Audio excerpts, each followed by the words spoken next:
Hello everyone.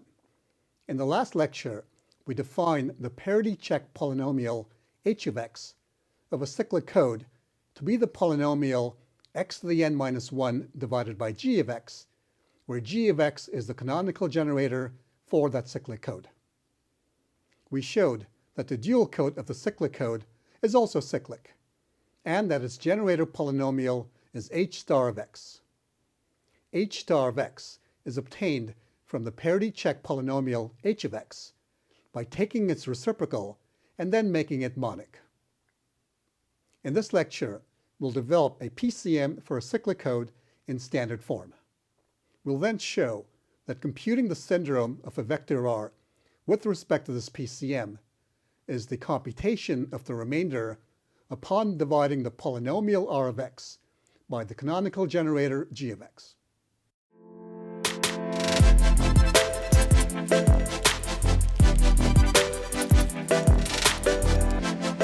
All right, let C be an NK cyclic code over a field F with canonical generator g of x. We'll first find a nice PCM for C. By nice, I mean that computing syndromes with respect to this PCM will have a nice interpretation as polynomial division by the canonical generator.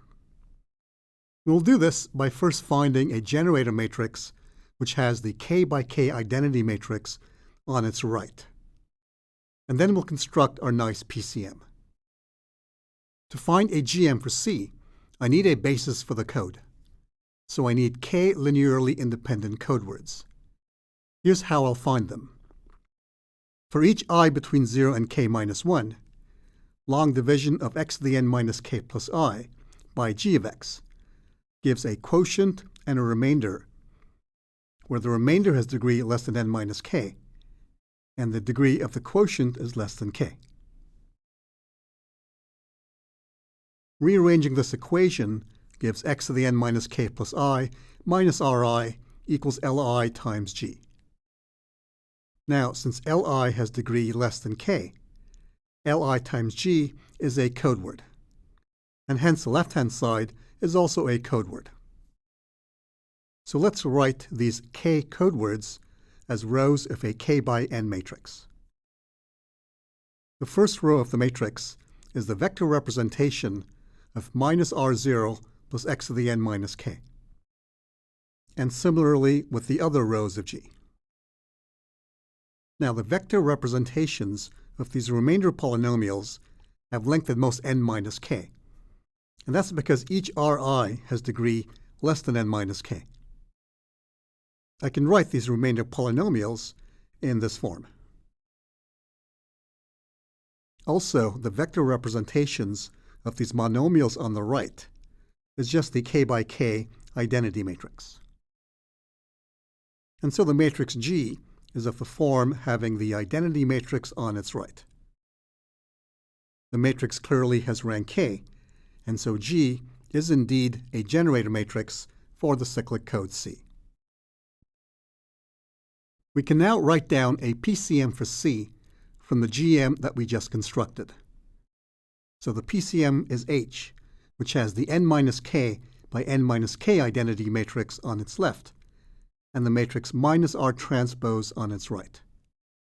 This is a PCM in standard form.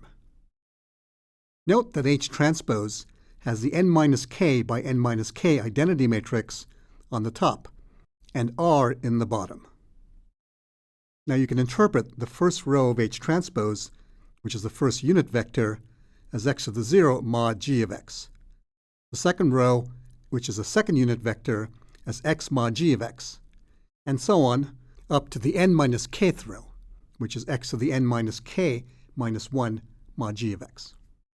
And as we've seen, the rows of R are the vectors x to the n minus k up to x to the n minus 1 mod g of x.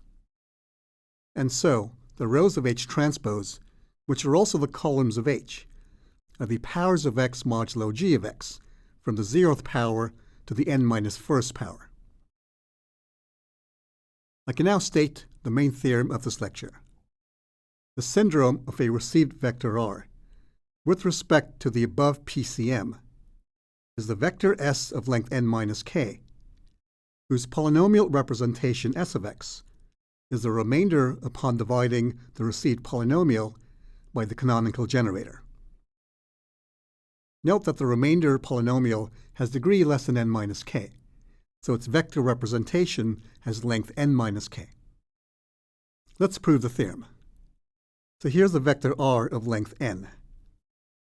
Its syndrome with respect to h is s, which is h times r transpose. Now when you multiply h by r transpose, the entries of r pick out the columns of h. And so s of x is r0 times the first column of h, which is x to the 0 mod g of x, plus r1 times the second column of h, plus rn minus 1 times the last column of h. I can move out the mod g of x term from the expression, and what I'm left with is r of x modulo g of x. And this shows that s of x is the remainder upon dividing r of x by g of x.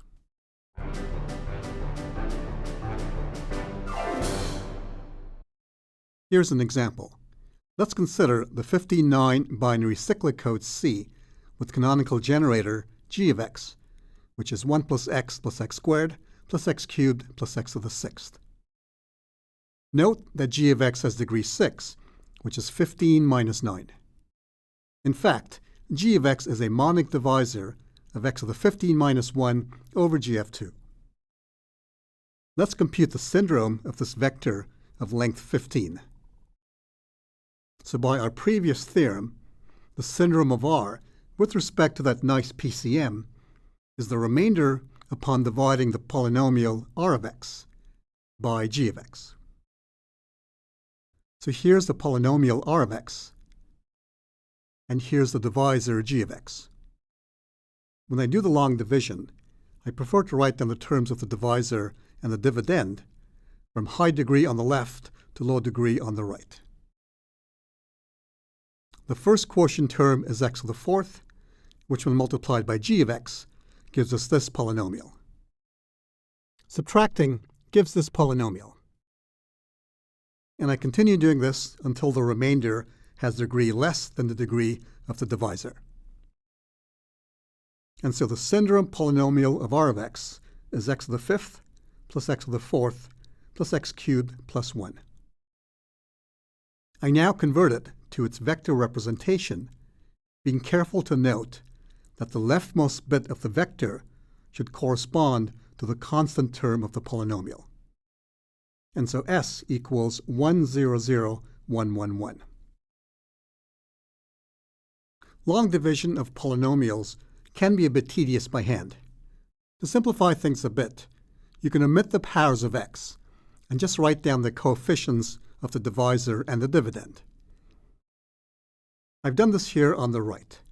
So here is the vector of coefficients of r of x, with the leftmost bit being the coefficient of x to the 10, and the rightmost bit being the constant term in r of x. Similarly, this is the vector of coefficients of g of x. I don't need the quotient when I compute the syndrome, so I won't write it down. And so long division means that I write down g of x below r of x, which I've done here, and then I subtract or add the vectors, which I've done here.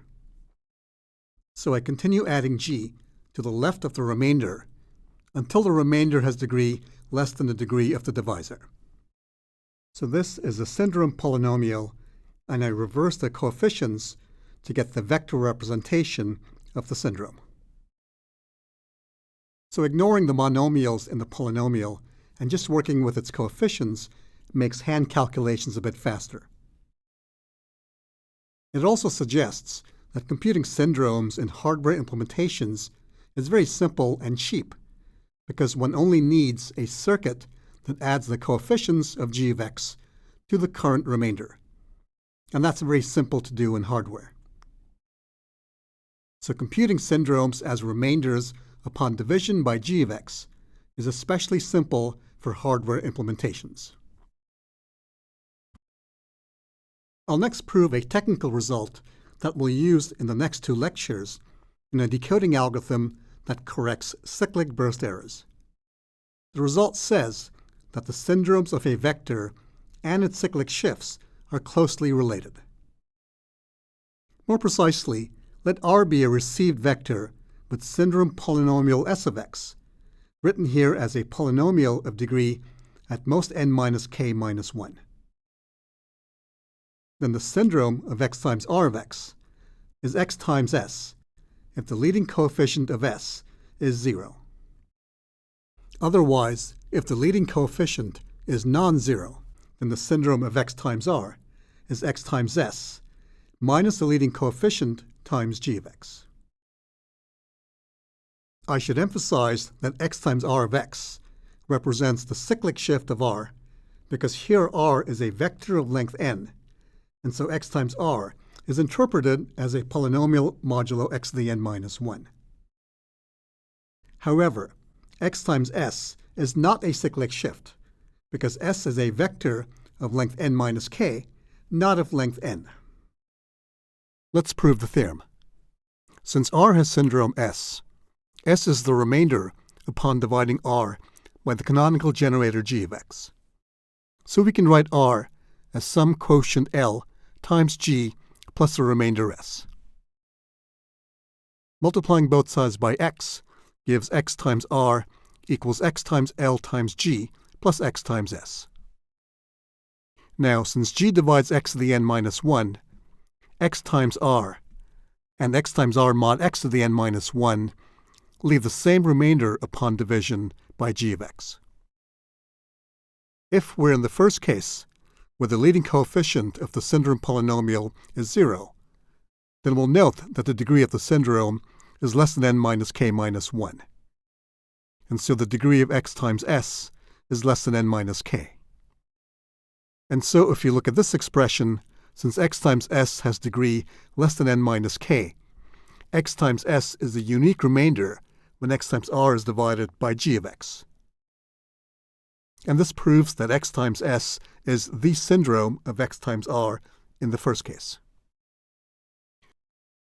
Suppose now we are in the second case, where the leading coefficient of the syndrome polynomial is non-zero. Then, if you look at this expression, s has degree n minus k minus 1.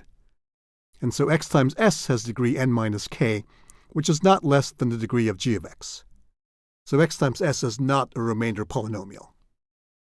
To fix this, we'll add and subtract the term Sn minus k minus 1 g of x to the right-hand side of this equation.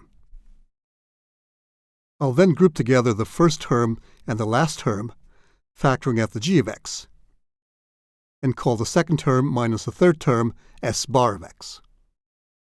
Note that the leading term in x times s is s minus k minus 1 times x to the n minus k. And this is also the leading term in the second term of s bar, Sn minus k minus 1 times g of x. And that's because g of x has degree n minus k and is monic.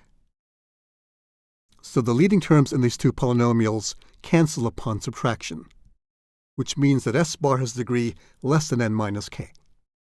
And so s bar of x is indeed the unique remainder upon dividing x times R by g of x. And that proves that s bar, which is this polynomial, is the syndrome of x times R.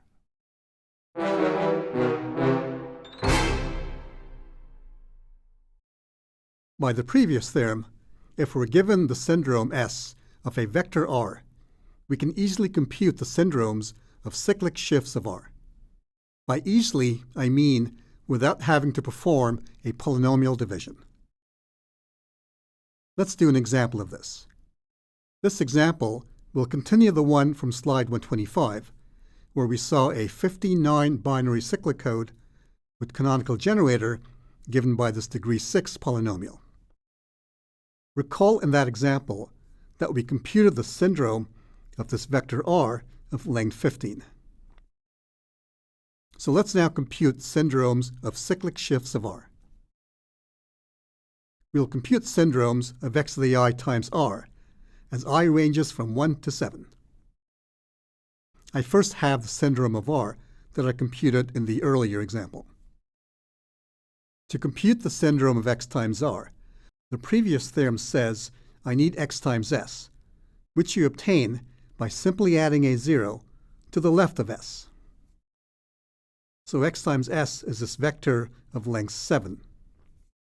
Since the rightmost bit of s is a 1, it means that s of x has degree 6. And so I need to subtract g of x, which is the same as adding g of x, which I've done over here. When I add x times s of x with g of x, the leading coefficients cancel to get 0. So I ignore the 0 bit on the right, and the remaining 6 bits is the syndrome of x times r. You can check that this is a syndrome of x squared times r, this is a syndrome of x cubed times r, and so on. In the course so far, we've been assuming that errors occur randomly and independently of each other. However, we'll see that in practice, errors tend to occur in bursts. So we'll introduce the notion of a cyclic burst and the cyclic burst error correcting capability of a code. And then in V5G, we'll see a decoding algorithm for correcting cyclic burst errors. Goodbye.